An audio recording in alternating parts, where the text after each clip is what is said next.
사슴에서 꾀꼬리로 변신. 이렇게 해서 나는 산속의 짐승들과 함께 살게 되었습니다. 내가 숲속에서 나의 불행을 한탄하고 있을 때 수도승은 무셀의 옥자를 차지했습니다. 무엇보다도 내가 견딜 수 없었던 고통은 그가 잼누대를 차지했다는 것이었습니다. 그는 수도승인 자신의 육신을 숲속에 버리고 매우 만족스럽게 나의 육신을 취한 뒤 평화롭게 한 나라를 통치한다는 즐거움에 빠져들었습니다. 그러나 한편으로 그는 자신이 날 불행에 빠뜨린 같은 방법을 이용해 내가 왕궁으로 잠입해 자신에게 복수할까 두려워했습니다. 그는 내 옥자를 차지한 바로 그날 궁에서 발견되는 사슴들을 모두 죽이라는 명령을 내렸습니다. 그는 이 짐승이 죽도록 싫다며 아예 이 족속을 나라 안에서 없애버리고 싶다고 했습니다. 그는 이 짐승을 전멸시키는데 백성들의 보다 적극적인 관심을 유도하기 위해 사슴을 한 마리 잡아올 때마다 금화 30세갱을 내리겠다고 공고했습니다. 돈을 벌겠다는 꿈에 부풀어 무셀의 백성들은 활과 화살을 챙겨 들고 들판으로 흩어져 나갔습니다. 그들은 숲을 가르고 산속을 다니며 사슴을 발견하는 족족 화살을 쏘아댔습니다. 다행히도 나로서는 그들이 쏘아대는 화살을 두려워할 필요가 없었습니다. 어느 나무 밑동에 죽어있는 꾀꼬리 한 마리를 발견하고 그 몸속으로 들어가 꾀꼬리로 소생했기 때문입니다. 이 새로운 모습을 하고 나는 원수의 궁궐로 나라가 정원에 있는 가지 무성한 한 나무 속으로 살며시 들어갔습니다. 이 나무는 왕비의 처소에서 그리 멀리 떨어져 있지 않았습니다. 거기서 난 나의 슬픈 사연과 나의 연적이 누릴 행복을 생각했습니다. 그러다 난 자신에 대한 연민에 빠져 나의 애끓는 고통을 노래하기 시작했습니다. 나는 잼누대의 처소 쪽으로 처량하게 고개를 돌리고 애끓는 목소리로 소리를 내질렀습니다. 이 소리에 이끌려 왕비가 창가에 나타났습니다. 나는 그녀가 보는 앞에서 계속해서 비통하게 울어댔습니다. 마치 내가 고통스러워하는 이유를 그녀에게 이해시키기라도 할 것처럼 목소리를 가다듬어 더욱 폐부를 찌르는 듯 애절하게 노래했습니다. 그러나 애석하게도 그녀는 내 노래를 즐거워하며 들었습니다. 나는 그녀가 나의 구슬픈 노래에 감동받아 슬퍼하는 것이 아니라 내 노래를 듣기 위해 창가로 달려온 한 시녀와 함께 그저 웃고만 있는 것을 보자 죽고 싶을 정도로 굴욕감이 들었습니다.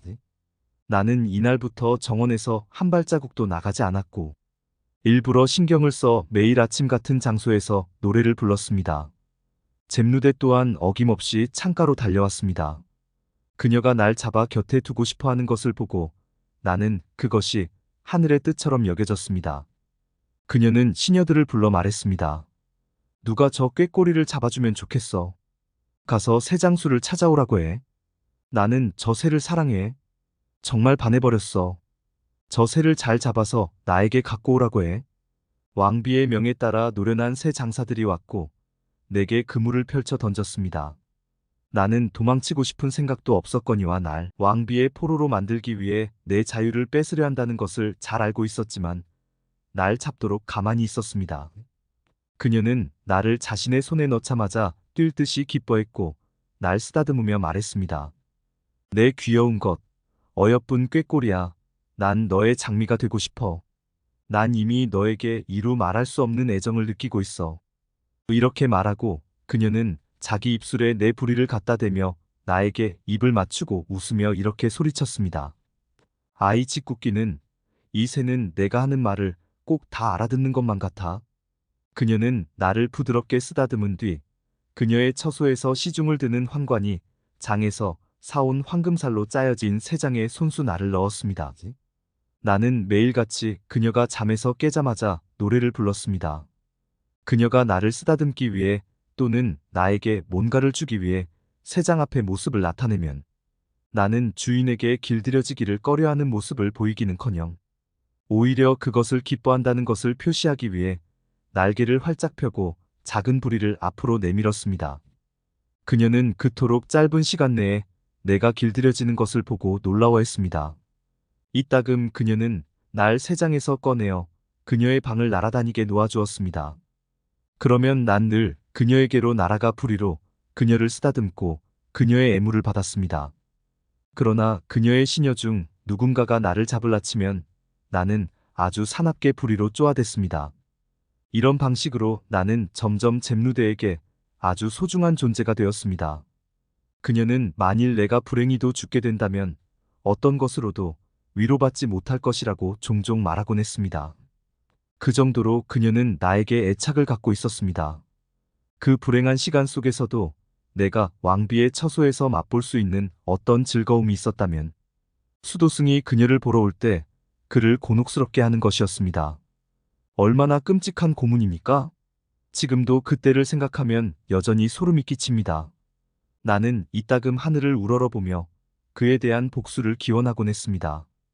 그럴 때면 온몸의 깃털이 쭈뼛쭈뼛 곤두섰고 가슴은 분노로 들끓어 너무 고통스러운 나머지 새장 속에서 온몸을 뒤틀며 몸부림치곤 했습니다. 때때로 왕비가 그 배은망덕한 자 앞에서 날 쓰다듬으면 그 역시도 날 만져보고 싶어 했는데 그러면 나는 있는 힘을 다해 세게 부리로 그를 쪼아대며 몹시 성이 났다는 표시를 했습니다. 그러나 이런 나의 분노도 그들 모두를 웃기고 재밌게 해주는 것일 뿐 복수가 될 수 없었습니다. 잼누대 방에는 그녀가 애지중지하는 개 한 마리가 있었습니다. 어느 날 방에 그 개와 나만 남아 있었는데 그 개는 새끼를 낳다가 그만 죽고 말았습니다. 개가 죽은 것을 보고 나는 세 번째로 그 탈바꿈의 비법을 실험해보고 싶은 생각이 들었습니다. 이 개의 몸속으로 들어가기만 하면 돼. 꾀꼬리가 죽은 것을 보고 왕비가 얼마나 슬퍼하는지 볼 수 있겠지. 갑자기 내가 왜 이런 엉뚱한 생각을 품게 되었는지 지금도 알 수 없지만 그 당시 이 새로운 탈바꿈이 어떤 결과를 가져올지 짐작하지 못했습니다. 그러나 나는 이 생각이 하늘의 신비한 뜻처럼 보였고 혹시나 하는 마음으로 실행에 옮겼습니다.